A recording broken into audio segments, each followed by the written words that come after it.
In the name of Allah, most gracious, most merciful. All praise and thanks are due to Allah, and peace and blessings be upon His Messenger. Assalamu alaikum wa rahmatullahi wa barakatuh.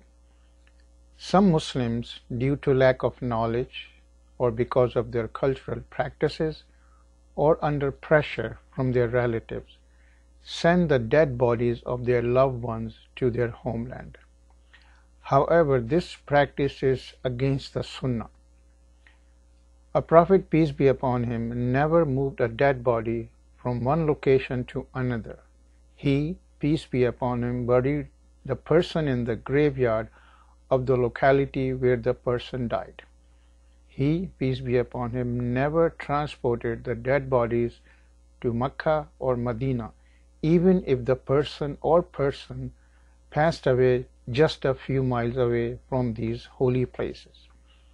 This was the practical model followed by the Sahaba, may Allah be pleased with them, during the time of the four rightly guided caliphs.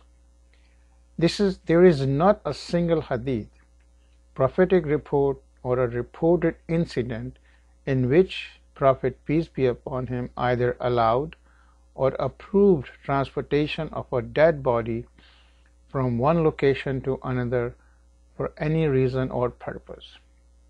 That is why the majority of Muslim jurists prohibit the transportation of a dead body from the place of its death to another for burial purposes, except for a very strong Sharia reason, being the fear of the grave's desecration, violence of corpse dignity due to enmity, or fear of defilement due to a natural disaster such as flooding.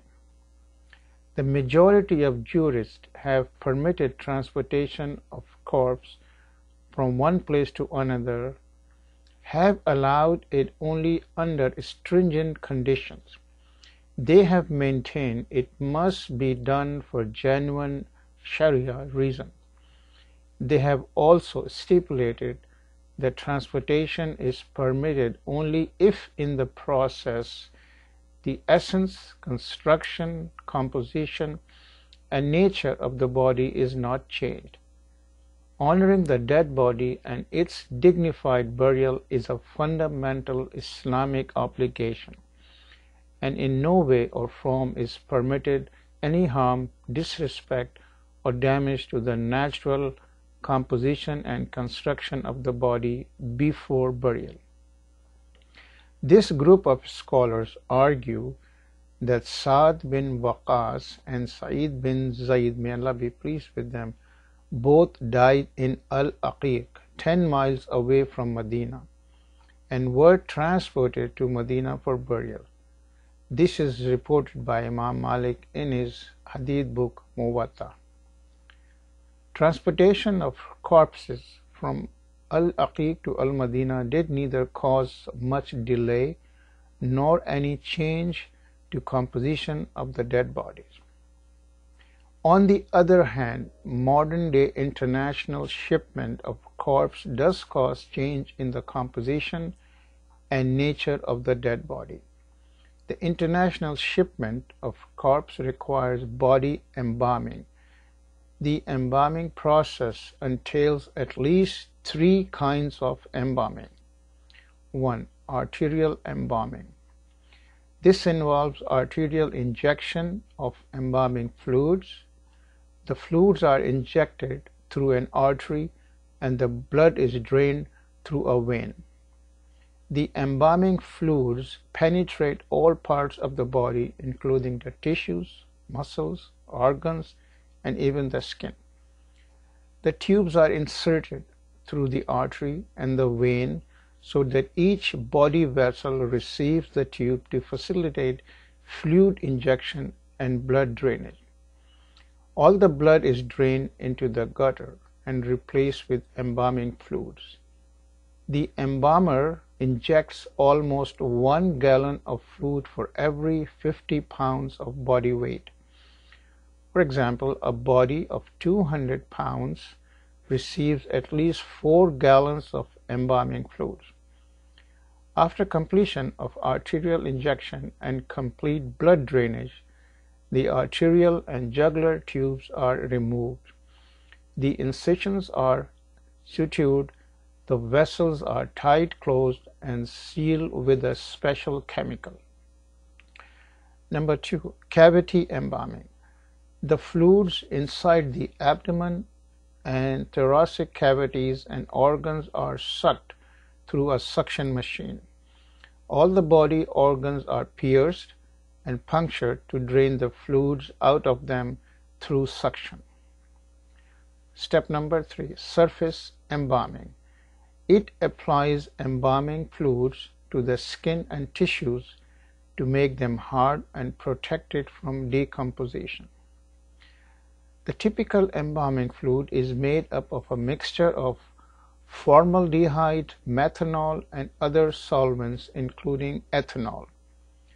The formaldehyde content generally ranges from 5 to 29%, and the ethanol content may range from 9 to 56%. Formaldehyde's systematic name is methanol, as it is mainly consisted of methanol ingredients. Methanol, also known as methyl alcohol, wood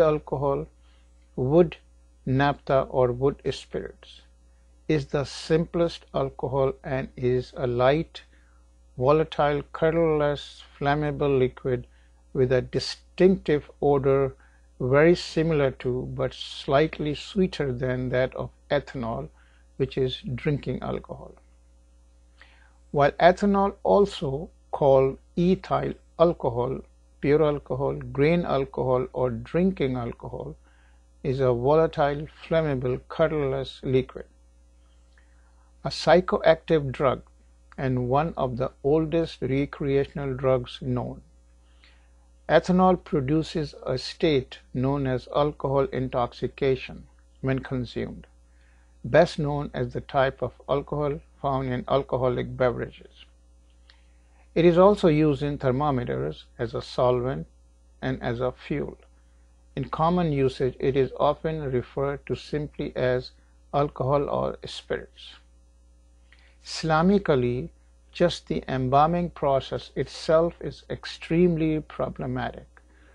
Rest aside the infusion of embalming fluids saturated with alcohol throughout the body and complete drainage of the bodily fluid and fluids which were part and parcel of the physical construction of the human person. The process of incision, injection of gallons of external fluids, mainly consisting of alcohol, puncturing of almost all body organs, suction of internal body fluids, and injection of external alcoholic fluids into all organs, complete drainage of body blood into the sewer system, and hardening of the tissues and skin. All of them are detrimental to the well-being of the dead body and must be considered as against the dignity of the corpse, except in an extraordinary situation warranting such radical steps for genuine Sharia reason. This is in addition to delays in burial and unnecessary expenditure of thousands of dollars. The Prophet, peace be upon him, was empathetic when he said, "Hasten to bury the corpse, for it was righteous, then you are sending it off to its welfare, and if it was otherwise, then you are putting off a liability from your necks." Narrated in Al-Bukhari. The report in Sahih Muslim is very similar. It emphasizes the same fact. Imam Al-Qurtubi, Qadi Iyad, Abu Hazm, and many other renowned jurists have argued that the hadith requires a quick funeral and a quick burial. They substantiate their viewpoint with other ahadith, such as the ones reported by Abu Dawud and Abu Tabrani. Abu Dawud reported that the Prophet, peace be upon him, commanded, "It is not appropriate to hold back the corpse from burial while keeping it among the family. Al-Tabrani reports that the Prophet, peace be upon him, said, "Do not withhold the dead body and hasten to take it to its grave. Let Al-Fatiha be recited from its head side and the ending verses of Surah Al-Baqarah from the feet side. Therefore, burial of dead bodies in the graveyard of the city and place they die in as quickly as possible is a practical sunnah. Corpses must not be transported to far away distances, even if the deceased wish for it in his or her lifetime or have it written down in his or her last will, except in a very rare extraordinary situation where Islamic burial is not possible or body's dignity is feared to be compromised. In conclusion, I request you to please follow the sunnah of our Prophet, peace be upon him, when it comes to burying our dead and in all aspects of our lives. Assalamu alaikum wa rahmatullahi wa barakatuh.